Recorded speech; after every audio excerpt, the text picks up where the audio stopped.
Vamos lá, primeiro episódio de 2026. Hoje a gente vai fazer um Zoom Talks. Convidado muito especial, parceiro nosso de longa data, Dr. João Nunes. Muito prazer recebê-lo aqui. Pode se apresentar um pouquinho para o pessoal que não lhe conhece. É um prazer estar aqui. Meu nome é João Nunes, eu sou médico, oncologista e mastologista aqui em Brasília.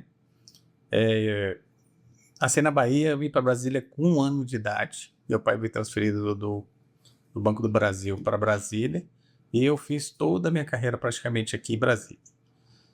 No ensino fundamental, eu estudei nas famosas Escola Classe de Brasília, que eu estudei na Escola Classe da 204 Sul, depois a 305 Sul.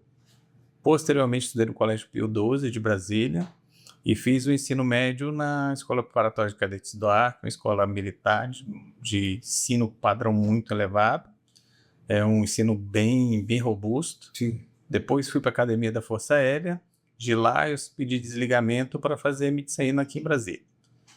Passei na UNB, no primeiro vestibular, graças a Deus, e cursei os 6 anos de medicina na UNB, onde eu fiz toda a minha especialização. Eu fiz a residência de cirurgia geral, finalizando em 1998, depois fiz o meu treinamento em cancerologia, terminando em 2000. Depois, na sequência, eu virei médico do hospital através de concurso público. Em 2015, eu defendi meu doutorado no Programa de Ciências da Saúde em câncer de mama, e desde então eu venho atuando nessas áreas. Eu sou membro titular, ao longo disso eu fui construindo através de concurso público, a titularidade de algumas sociedades que para o meio médico é muito importante, que você tem 2 jeitos de se entender como especialista, fazendo a especialização através de residência médica ou através da chancela das sociedades médicas, através dos concursos de especialista, que são chancelas muito rigorosas do seu processo seletivo. Você tem que fazer provas com várias etapas para você ser considerado titular daquela sociedade, ou seja, são os próprios médicos te reconhecendo como um especialista com notório saber naquela área. Eu sou titular da Sociedade Brasileira de Cancerologia, da de Oncologia Clínica, da de Mastologia e de Cirurgia Geral, além de membro titular da Sociedade Americana de Oncologia e da Sociedade Europeia de Oncologia. Portfólio grande. Doutor, eu queria te perguntar, assim, voltando lá atrás, falou que veio da Bahia, eu queria entender quando que surgiu realmente a paixão pela medicina que fez você trilhar esse caminho todo ali, e por que a influência disso? A gente pergunta, na verdade, o que me despertou para ser médico, quando eu tinha 9 anos de idade, a minha avó teve um quadro abdominal agudo, que hoje eu sei que era uma colestite aguda, na época eu não sabia, e ela teve uma complicação na cirurgia, ela ficou muito tempo internada no hospital e precisava revezar parentes para ficar com ela durante o hospital. A família era muito grande, eu estava de férias e resolvi ficar, não, eu fico com minha avó. Época da escola. Época da escola, 9 anos de idade. E eu me amarrei no hospital. Aí eu falei, o que esse menino de 9 anos está fazendo aqui? E eu não queria sair do hospital. Eu falei, eu sou candidato, eu sou voluntário para todos os plantões, precisa ficar com minha hora. Aí você via os curativos, via os exames que ela fazia, ela precisou ser reoperada, eu acompanhei. Então, assim, eu fiquei, esse mundo aqui é meu mundo. Eu me amarrei naquilo e desde então, aos 9 anos de idade, eu decidi ser médico. Amor à primeira vez, então. Bom, seguindo, agora já falando sobre a área de atuação, a respeito da oncologia e da mastologia. Como que veio? Foi ali na faculdade, na residência? Foi na residência de cirurgia geral. Eu queria ser um especialista geral. Aí eu falei, isso existe? Pô, eu não queria fazer uma coisa que restringisse demais. O oncologista, no final das contas, ele é o médico que ele é um super especialista, mas ele trata de tudo. Ou seja, se você for um oncologista geral, você trata de câncer de cérebro, você pode tratar câncer de cérebro, tireoide, pulmão, estômago, e é uma área que as outras áreas não se metem muito, porque gera muito receio. Então, o que me fez decidir para a oncologia inicialmente foi o fato de você ser um super especialista que mexe com o corpo inteiro. Indo para o câncer de mama foi muito mais relacionado a entender que o câncer de mama na mulher como eu brinco com alguns pacientes, é uma bala perdida. Ela tem alguns fatores de risco relevantes, mas é uma paciente rígida que geralmente é atingida por uma doença em períodos da vida que ela está. Diferente do paciente com câncer de pulmão, que tem um tabagismo associado, tem outros fatores de risco. E o que eu percebi é que a mulher, ela é o centro da família. Quando a mulher sofre algum tipo de problema de saúde, a família desestrutura muito. Então, diferente de nós homens, infelizmente, porque às vezes eu vejo assim, quando falece a mulher, quando falece um homem dentro da família, o tanto que a família é muito mais desestruturada quando a mulher falece. Sim. Então, acabou me levando para o câncer de maior incidência, no câncer feminino, que é o câncer de mama. Isso gerou oportunidade de eu fazer subespecialização dentro da área. E hoje eu estou muito satisfeito com essa escolha. Ah, que legal. E hoje você também atua como professor em Universidade Federal, certo? Aqui em Brasília. Não, eu fui professor da Universidade da UNB até dezembro de 2028. Portanto, 24. Eu fui médico e professor da UNB durante 24 anos. Em dezembro de 2024, eu fui convidado para fazer parte de um conselho de administração de um fundo de investimentos internacional em saúde, sediado em Nova York. E dentro do compliance desse fundo, exigia que você não fosse servidor público de nenhuma esfera. Entendi. Era só uma cláusula anticorrupção. Como eles não aceitam o servidor público como membro do conselho de administração. Como eu queria viver essa experiência de participar de um movimento internacional de recursos, injetando recursos dentro da saúde do Brasil, com prospecção de novos negócios, eu resolvi aceitar isso com o intuito de uma hora voltar para a universidade.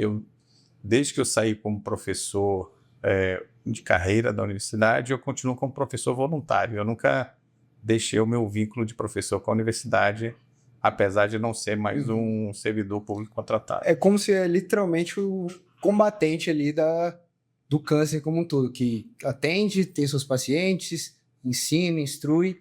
E você puxou ali também, eu queria saber um pouquinho da experiência, contar um pouco de como que foi da época que você chegou a servir o militarismo.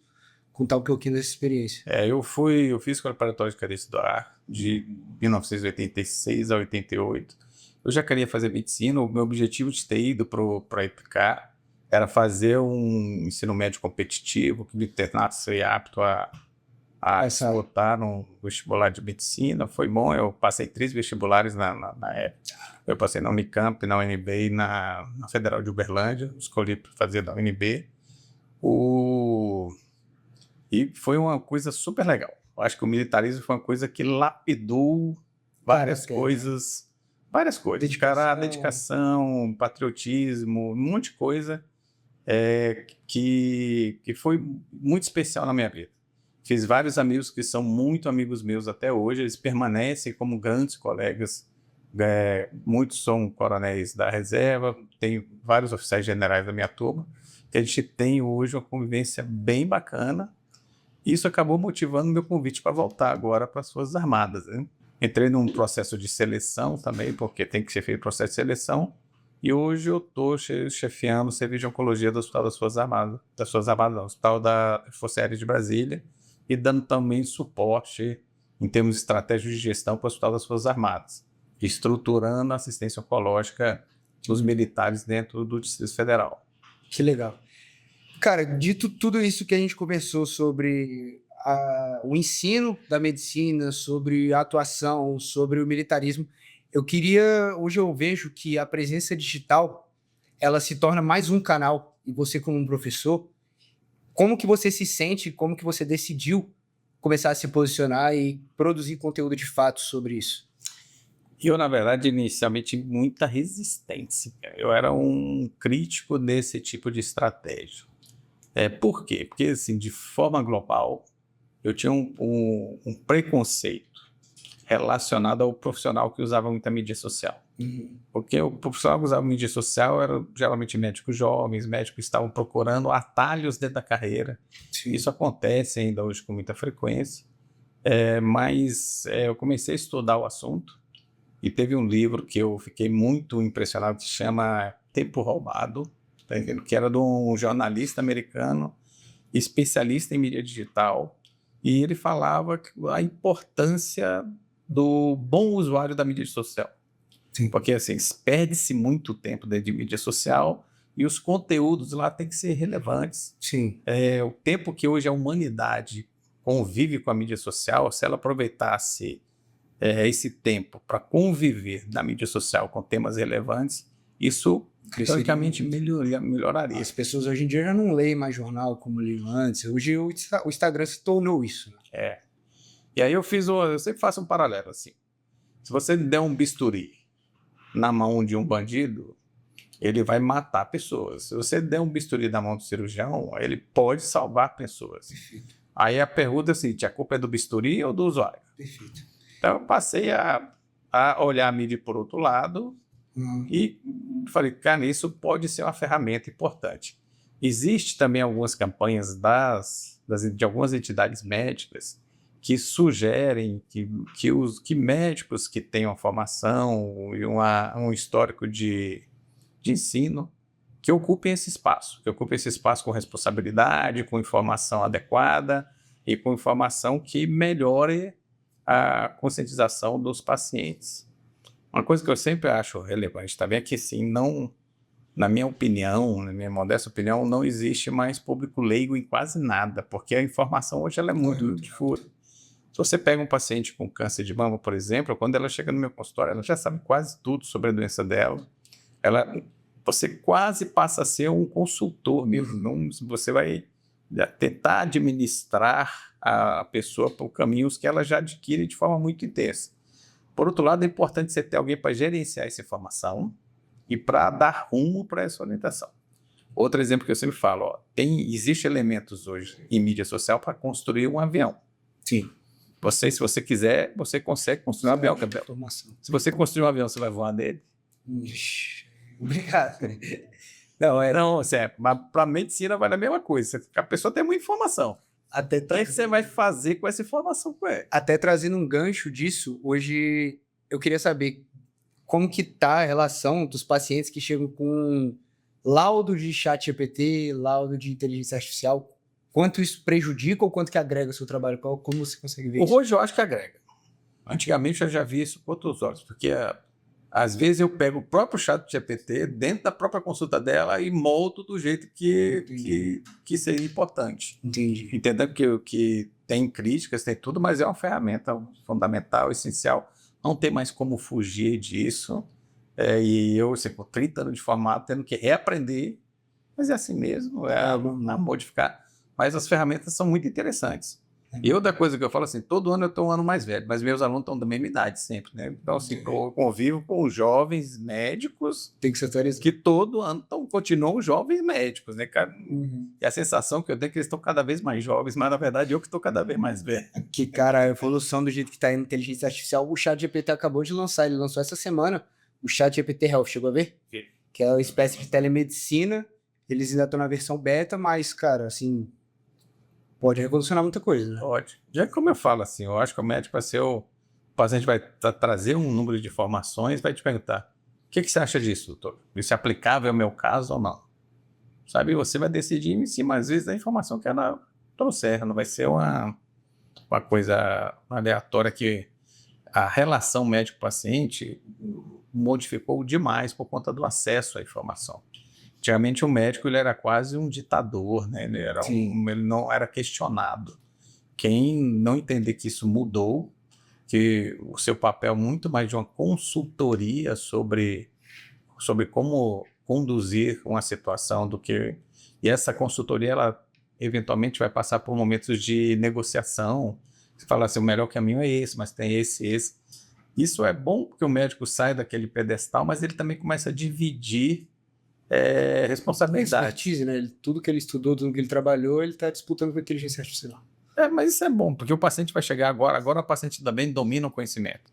E quando ela domina o conhecimento, ela também domina a decisão. Sim. E quando ela domina a decisão tem que ser compartilhada, e isso é sempre melhor. De consciência, né? Legal. E com o futuro da medicina, assim, o que você poderia falar para os jovens que estão terminando de se formar, que estão começando a entrar no mercado de trabalho? da medicina hoje a respeito de tudo que você vem vendo dessas atualizações? Primeiro, não ache que deixar de estudar por causa de inteligência artificial vai resolver o problema. Isso, para mim, eu acho que é a grande armadilha do médico jovem.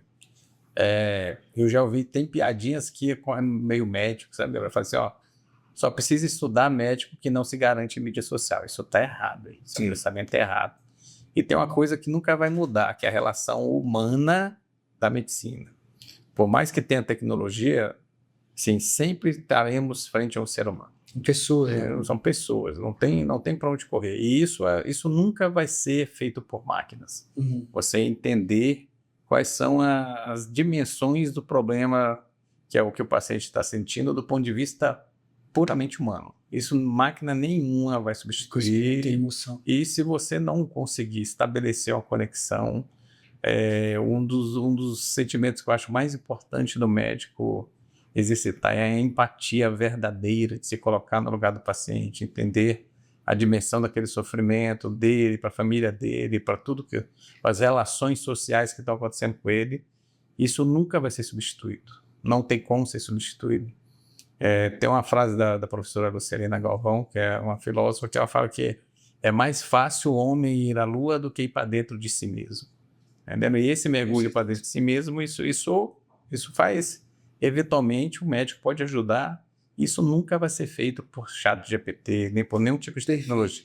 A gente aqui, a gente mexe muito com inteligência artificial, a gente trabalha com uma assessoria completa, então a gente entende, vê muita gente falando, não, o ChatGPT cuida de uma produção de um conteúdo, cuida de um design, cuida do tráfego, de campanhas, só que a aposta que eu faço é que a inteligência artificial nunca vai se desenvolver a ponto dela desprender do homem.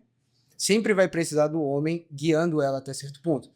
Então, é isso que a gente faz aqui e correlaciona um pouco com essa questão da produção de conteúdo que você chegou a citar, desses jovens médicos que estão entrando e estão achando que a produção de conteúdo é o que vai, de certa forma, fazer um atalho ali, mas eu vejo que, com tudo que eu estou vendo do mercado de trabalho, com o tempo, a mídia digital ela vai se tornar meio que o seu currículo, o seu portfólio. Não de passar, tentar ser uma figura que você não é, mas realmente mostrar o que você é. Então ela é ali o que vai espelhar.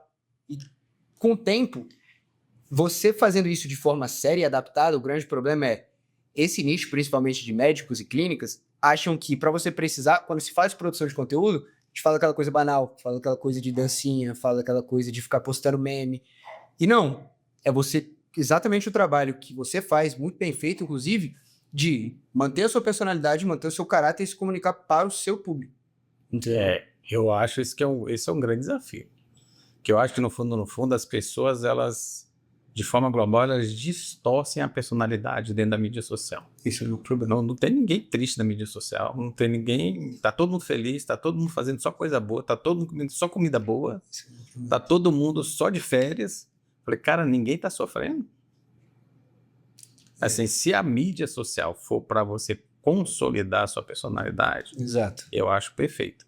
Agora, se for para você se enganar através da mídia social e, pior, enganar o outro através da mídia social, aí é a história do bisturi, né?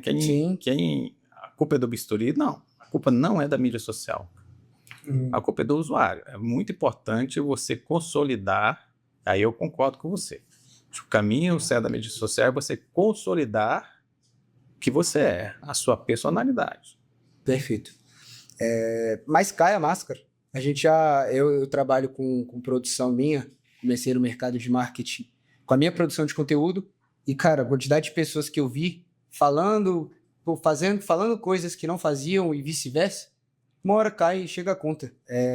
E o que eu vejo é realmente uma revolução nisso de justamente você não só parecer, mas as pessoas tentam parecer e esquecem de ser.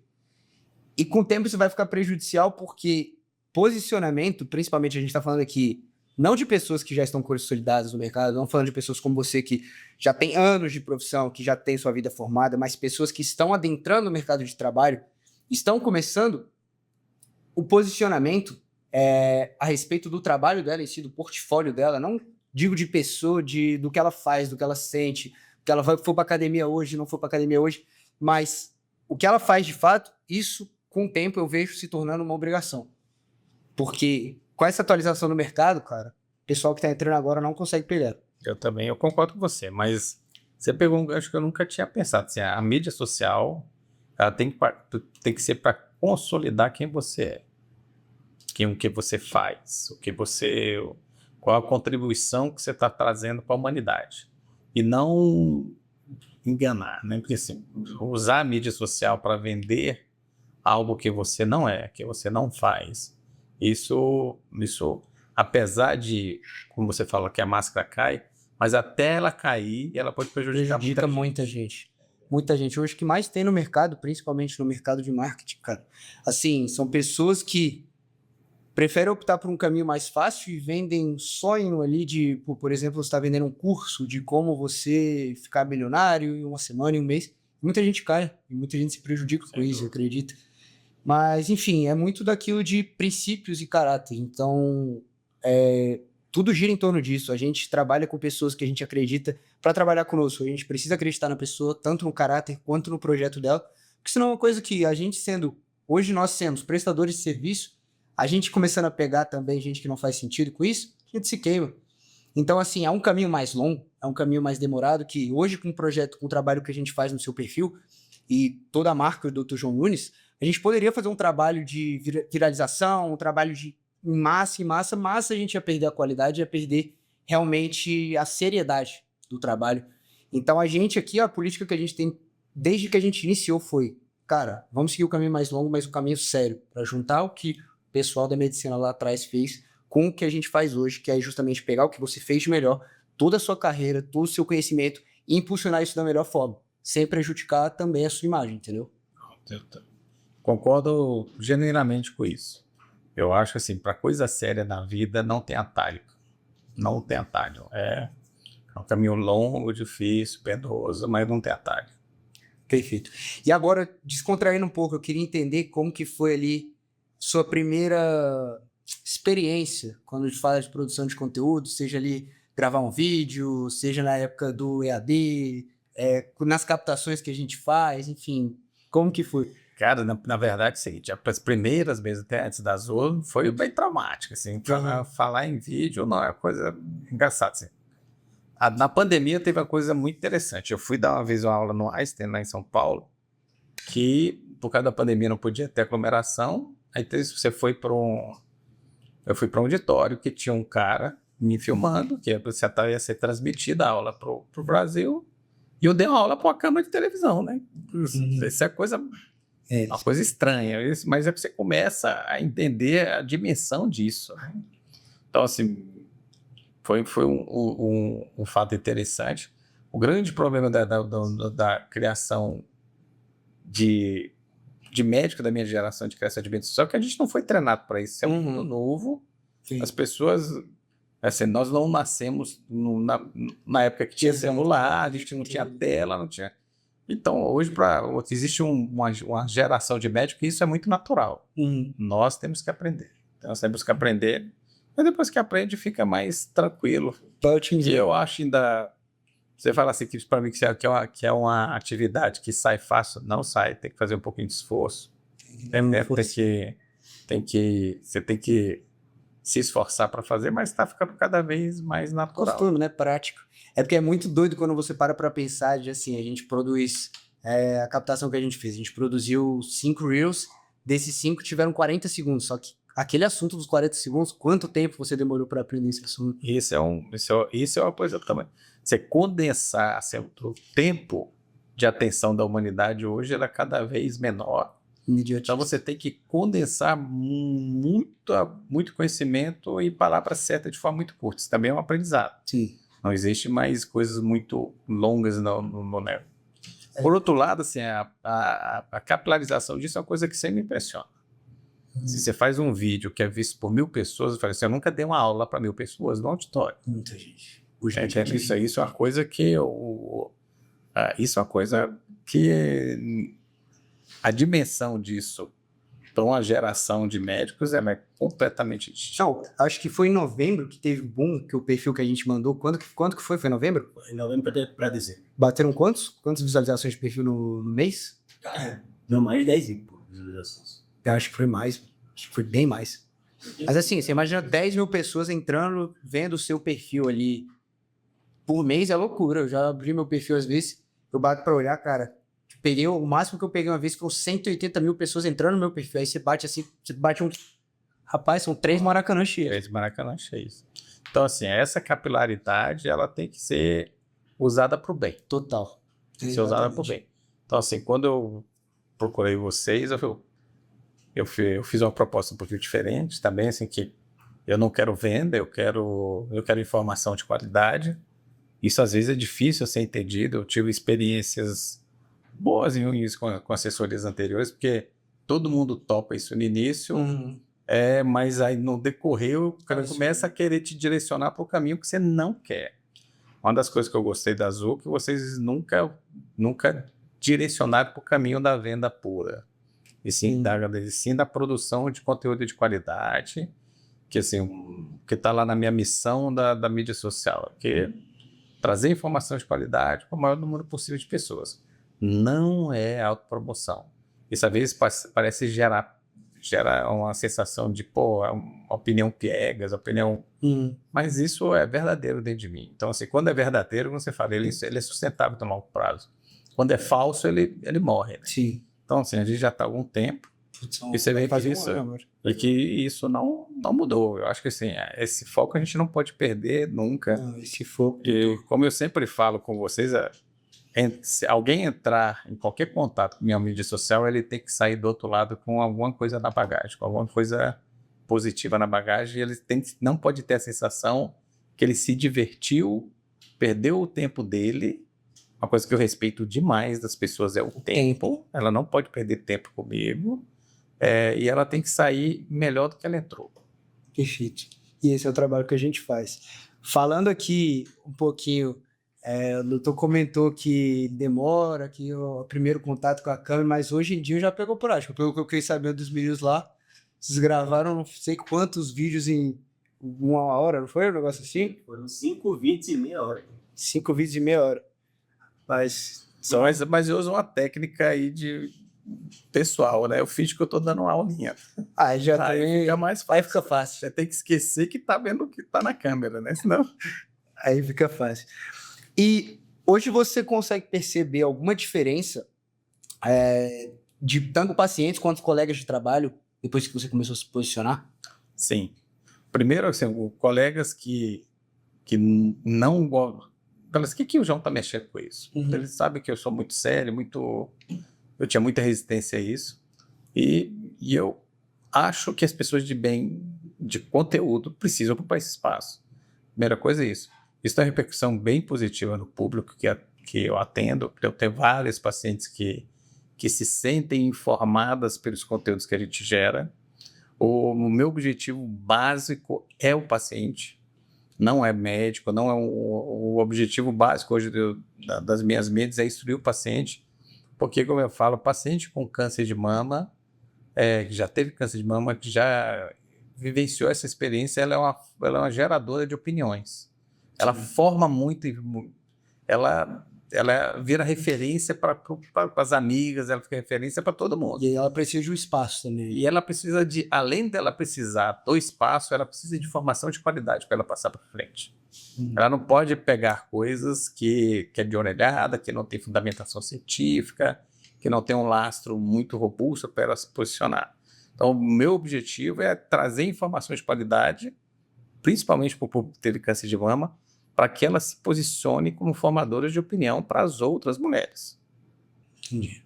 Muito legal, cara. É um projeto que, assim, como o doutor chegou a comentar, é um projeto que é um pouco diferente do habitual que a gente tem aqui, que a gente tem muito projeto de vendas, realmente, de alavancagem de faturamento.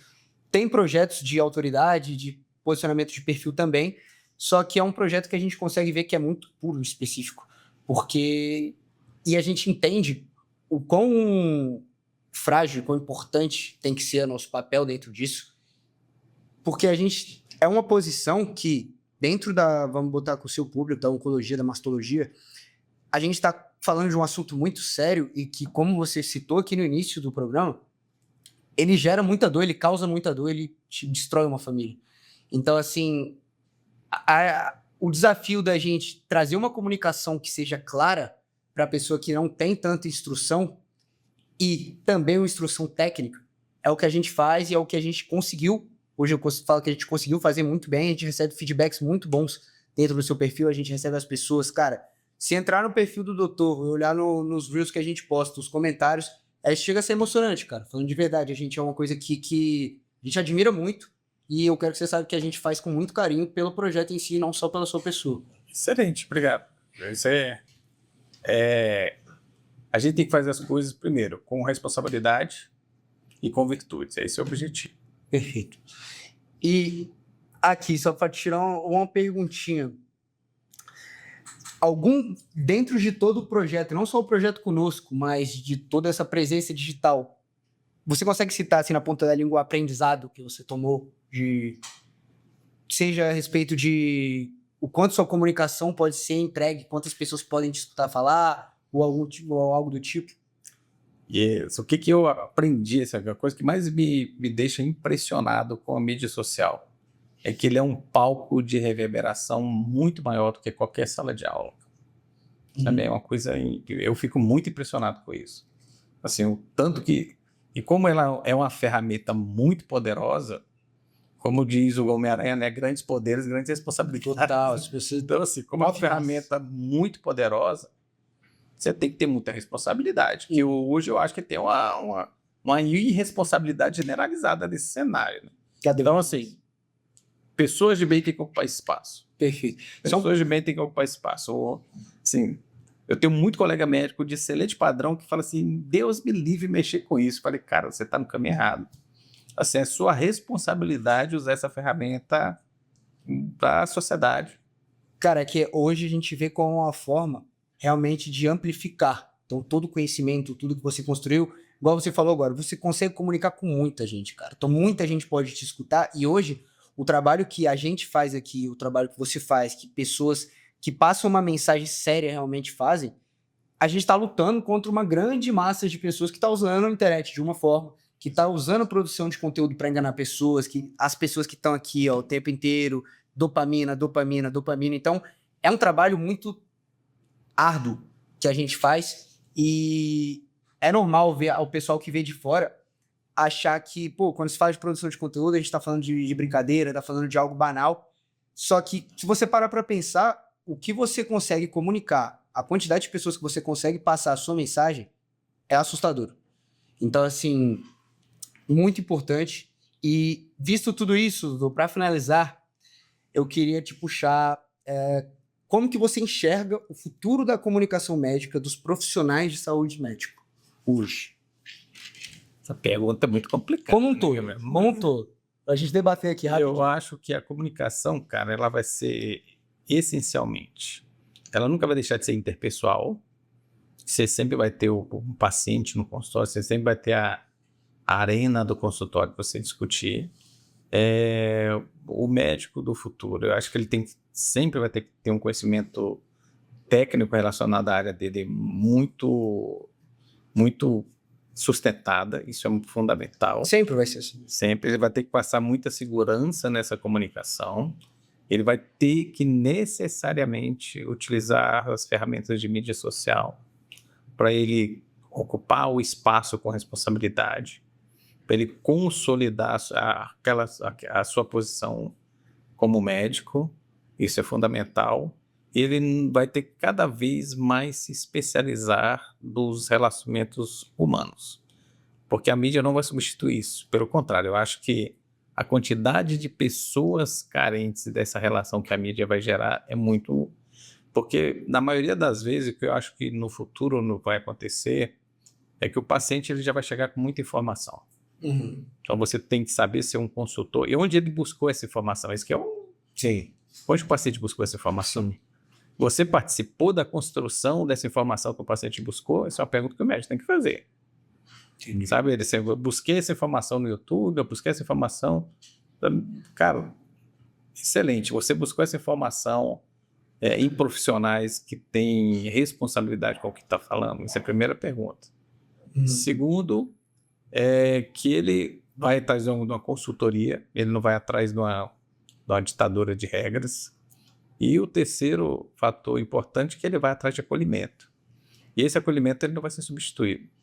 Então, eu vejo as pessoas muito vinculadas à máquina e tecnologia e ela não pode esquecer a dimensão humana daquela dor. A empatia, né, em cima das tomadas de decisões, de quanto que isso vai influenciar no tratamento. Exatamente. E às vezes você tem que ver situações que são paralelas à medicina, né? Sabe, eu já tive paciente que, assim, em hospital público, que pedia para internar para ter o que comer. Cara, existem situações diversas que você tem que ir além da dimensão humana, da dimensão social, da relação uma paciente jovem com 3 filhos, um autista, um marido doente.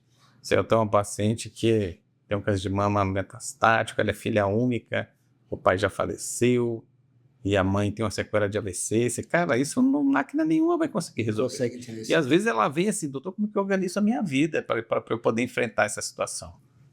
E você pensa realmente ali. Então, assim, são situações Então, o médico ele vai ter que ter conhecimento, dominar a ferramenta de comunicação para que a busca da informação do paciente seja uma busca responsável, e ele vai ter que ser consultor dessa informação que às vezes ele mesmo gerou, ele aprovou, ele ajudou a gerar. Ele vai ser consultor dessa informação sem nunca perder a dimensão humana da dor.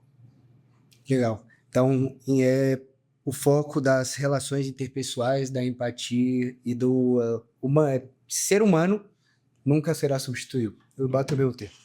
Bom, para a gente finalizar, qual conselho você poderia passar, se quiser, para essa câmera aqui, uma mensagem final, para as pessoas que querem se posicionar, para as pessoas que estão crescendo? Agora é um espaço, doutor, para você ficar à vontade e passar uma mensagem. Um espaço muito simples, assim. Aquela história que eu falei do bisturi. A culpa é do bisturi ou do usuário? Cuidado para você ser o usuário certo de tudo que tem na mídia social. Tá? Quem está por trás da mídia social tem que ter muita responsabilidade, porque é uma ferramenta de capilaridade gigantesca. E a depender do que você fizer com a mídia social, você vai poder ajudar muita gente, mas você também vai poder prejudicar muita gente. Então, se posicione de forma adequada frente a uma ferramenta extremamente poderosa que você pode ter na mão. Doutor, muito obrigado. Não vou tomar muito seu tempo. Muito obrigado pela presença aqui. Mais um episódio, o primeiro episódio de 2026 do Zoltalks. Doutor, queria que você tivesse um espacinho também para falar sobre o projeto que você está querendo trazer, já deixar um convite em aberto para os seus amigos e profissionais da área. E, enfim. Vou explorar os Zoltalks. Eu, com vários temas, com vários convidados, às vezes trazer pacientes aqui. Eu acho que esse é um formato interessantíssimo da gente ter a oportunidade de fazer um mergulho mais profundo em áreas do conhecimento que às vezes interessa ao público e não naquela correria dos 60 metros do Instagram, que é para morrer, né? Eu tenho que falar de 60 segundos falando a informação. Então, isso aqui permite mergulhos em águas profundas, e a minha ideia é trazer várias pessoas para discutir. O câncer não é tratado por um profissional só, e eu pretendo trazer vários colegas para discutir a abordagem da paciente com câncer de mama. Perfeito. Enfim, pessoal, muito obrigado pelo vídeo, obrigado equipe, obrigado a todo mundo. E é isso. Mais uma vez, muito obrigado.